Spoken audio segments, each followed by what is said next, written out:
નમસ્કાર, spark today ન્યૂઝમાં આપનું સ્વાગત છે। દર્શક મિત્રો, જે રીતે હવામાન વિભાગ દ્વારા આગાહી આપવામાં આવી છે કે આવનાર દિવસો ગુજરાત માટે સારા નથી। વાત કરીએ વડોદરા પાસે આવેલી મહીસાગર નદીની। આજે 12 વાગે 4.5 લાખ ક્યુસેક પાણી મહીસાગર નદીમાં છોડવામાં આવવાનું છે અને જે રીતે કડાના ડેમનું લેવલ વધી રહ્યો છે, કડાના ડેમથી આમ તો પાણી ધીરે ધીરે છોડવામાં તો આવી જ રહ્યું છે, પણ સાથે આજે રાતે 12 વાગે કડાના ડેમમાંથી 4.5 લાખ ક્યુસેક પાણી છોડવામાં આવવાનું છે અને જેના લઈને તંત્ર પણ એલર્ટ પર છે। વડોદરા શહેરના જે કલેક્ટર છે અનિલ દામનિયા સાહેબે તમામ મામલતદાર હોય અને જેટલા પણ અધિકારીઓએ બધાને કામે લગાવી દીધા છે અને ગામડે ગામડે જઈને જે મહીસાગર નદીના આસપાસના જે તટો છે એ તમામ જે ગામો આવેલા છે એ ગામોને એલર્ટ કરી દેવામાં આવ્યું છે। હાલ સ્પાર્ક ટુડેની જે ટીમ છે ગ્રાઉન્ડ ઝીરો પર છે। અમે મહીસાગર નદી પાસે ફાજલપુર પાસે જે બસ સ્ટેન્ડ છે ત્યાં આવેલા છે અને ગામના લોકોમાં એક ચિંતા હવે દેખાઈ રહી છે। જે રીતે કડાના ડેમથી લાખો ક્યુસેક પાણી છોડવામાં આવી રહ્યું છે, કંઈક ને કંઈક હવે ગુજરાતના માટે જે વરસાદની આગાહી હવામાન વિભાગે કરી છે, સાથે સાથે અંબાલાલ પટેલે પણ એવી આગાહી કરી છે કે આવનાર દિવસ 4 તારીખથી લઈને 8 તારીખ સુધી ભૂક્કા બોલાવી નાખશે એવો વરસાદ વરસવાનો છે। આજે અમે મહીસાગર નદી તટ પર જે લોકો રહે છે, સરપંચ સાહેબ છે, તમામ લોકો અત્યારે ભેગા થયા છે અને સરપંચ સાહેબે ઓલરેડી ગામના જે લોકો છે એમને જાણ કરી દેવામાં આવી છે। હવે ગામના લોકોને ચિંતા પણ છે કે જો પાણી આવશે તો એમના ઘરમાં પણ ઘૂસી જશે। અનગઢ હોય, સેવાસી હોય, આસપાસના જેટલા ગામો હોય એ તમામ ગામોને હાલ પ્રશાસન દ્વારા એલર્ટ કરવામાં આવ્યું છે। આપણે સીધા સરપંચ સાથે જ વાત કરીશું। જે રીતે હાલ અત્યારે પરિસ્થિતિ નિર્માણ થઈ રહી છે, આપણે પંજાબની હાલત જોઈ, કેટલી ખરાબ હાલત થઈ ગઈ છે અને હાલ અત્યારે સરદાર સરોવર ડેમ હોય કે કડાના ડેમ હોય ત્યાંથી પાણી છોડવામાં આવી જ રહ્યું છે, ચિંતા થઈ રહી છે। ચિંતા તો બહુ છે। એનીમાં શું છે કે અમારા મહીકાંઠા વિસ્તારમાં ઘણા એવા ગામો જે નદી કિનારાની ધાર ઉપર આવેલા છે અને 2023માં આ રીતે જ જયારે પૂર આવ્યું ત્યારે ગાય ભેંસ કે આ તે માણસને ખાવા પીવાની એટલી બધી તકલીફ પડે કે દરેકના ઘરમાં પાણી ઘૂસી જતા હતા અને બહુ તકલીફ, બધી રીતના તકલીફ પડેલી। ત્યારે બી કોઈ તંત્ર હાથ નતું ધર્યું, ત્યારે અમે જાતે જ અહીંયા આગળ સરપંચ તરીકે જાતે જ ઉભા રહેલા અને બધી રીતે અમે સહાય આપેલી અને આ રીતે અત્યારે 2025માં બી પૂરી શક્યતા લાગે છે, સંભાવના લાગે છે, કારણ કે સરકાર જણાવવામાં એવું કહે છે કે 4.5 લાખ પાણી છોડવામાં આવશે। તો 4.5 કન્ફર્મ છે, કલેક્ટરનો મેસેજ છે। હા, કલેક્ટરનો દ્વારા મેસેજ બી અમને મળ્યો છે અને મામલતદારનો મેસેજ મળ્યો છે અને અમને પૂરા ફાજલપુરમાં હાઈ એલર્ટ બી કર્યું છે અને બધાને જણાવ્યું બી છે કે આ રીતે પાણી છોડવામાં આવે છે, ઉપરથી ઓર્ડર છે, બરોબર છે। તો ગામને પૂરું એલર્ટ કરવામાં આવ્યું છે કે આપણે તંત્ર પાસે શું સહાયતા માંગીએ, કારણ કે તંત્ર 2023માં તો કોઈ સહાયતા કરી નથી અને અમને ફૂલ તકલીફ પડી છે, બરોબર। 2025માં અમે અગાઉથી કહીએ છીએ કે તંત્ર અમારી સહાયતા કરે એવી અપેક્ષા રાખીએ છીએ। ચિંતા થઈ રહી હશે કેમ કે બાળકો હોય, નાના વગર તમારા ગાય હોય, ભેંસ હોય, ગાય ભેંસ બધી રીતે તકલીફ પડી રહી છે, કારણ કે નદી કિનારે મહીસાગર ફાજલપુર નદી કિનારાનું ગામ છે અને નદી કિનારાનું જયારે ગામ હોય ત્યારે ખૂબ જ ચિંતાનો માહોલ બની રહે છે। તો જે રીતે હવે તંત્ર વાત કરીએ, ભગવાનની મહેરબાની છે કે અત્યારે તો મેઘરાજા થોડા શાંત થયા છે, કેમ કે કાલ રાતે તો તમે જોયું હશે કે ભૂક્કા બોલાવી દીધા, 1 કલાકમાં વડોદરા શહેરની બી હાલત બગડી ગઈ હતી, પાણી પૂરની પરિસ્થિતિ હતી। કાલ સાંજે બી વરસાદ રહેવાનું નામ નતો લેતો અને ફૂલ પાણી ભરાઈ ગયેલા, પૂરા ઢેસણ સુધી પાણી હતા અને ફૂલ પરિસ્થિતિ એવી ખરાબ હતી કે તમારે બહાર નીકળવું બી બહુ તકલીફ પડી શકે એવું હતું। હવે શું આશા રાખો છો તંત્ર પાસે, કેમ કે હાલ રાતે 12 વાગે છોડશે, લગભગ મને અત્યારે કોઈ કહી રહ્યું હતું કે સવાર સુધી તો અમારા ગામ સુધી પાણી ઘૂસી જશે અને હા બસ અમારે જો રાત્રે પાણી છૂટવાનું જ છે તો શક્ય છે, બરોબર। 12 વાગે પાણી છૂટશે એટલે અમારા જે ફાજલપુર અનગઢ છે, ફાજલપુર છે, જે કોટના છે, શાળા છે, સ્કૂલમાં જવાની તકલીફ પડે છે, પછી જમવા પીવા ખાવાનું, કારણ કે પાણી આવે એટલે ઘર વિહોણા થઈ જાય છે, બરોબર છે। એટલે તંત્રને આ જ અપેક્ષા છે કે જે મહીકાંઠા વિસ્તારના જે ગામો આવે છે એ ગામોનું ધ્યાન દોરે અને આ બાજુ ધ્યાન દોરે, બસ આ મારે કેવું છે એમને। ગામના લોકો તંત્ર પાસેથી અપીલ કરી રહ્યા છે કે જ્યારે પણ એમના ગામની અંદર પાણી ભરાઈ જાય છે ત્યારે કોઈ મદદ નહીં આવતું. અને અત્યારે આપ જોઈ રહ્યા છો કે લોકો ચિંતામાં છે.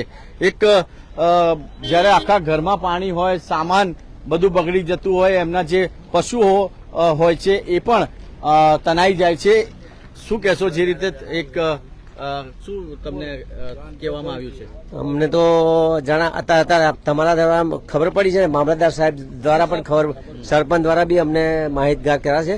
તો રાત્રે 12-12 પાણી છોડવામાં આવે તો અમારે સવાર સુધી તો અમારે તંત્રને એક આશા રાખીએ છીએ કે અમને ખૂબ મદદ કરે.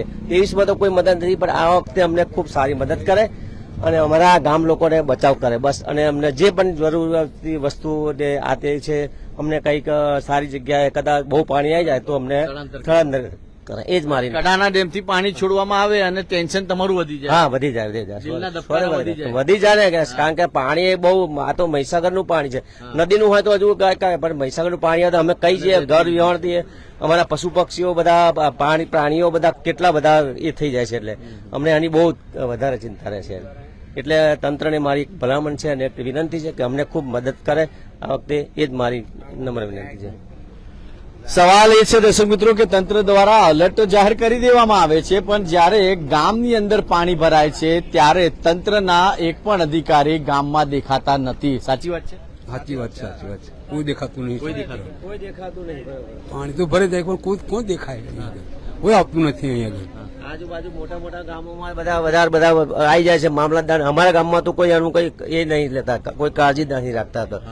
અરે એટલે પહેલા બી અમારે 23માં હાથ ભોગ થયો હતો. અમારે કોઈ પણ અમારે તંત્ર નહીં તો આવતું. કાકા સારું છે કે ગામના સરપંચ છે એટલે તરત દોડે. બાકી ગામના સરપંચ તો અત્યારે એક્ટિવ છે બહુ, અને અમને બધાને કહી દીધું છે કે ભાઈ પાણી આવવાનું છે, થોડુંક સચેત રહેજો તારે.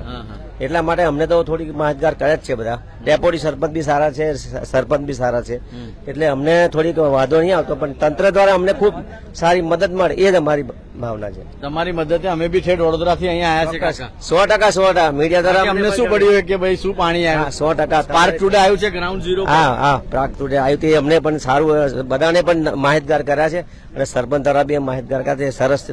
તંત્ર દ્વારા અમને થોડી મદદ મળે એ જ અમારી અપેક્ષા છે.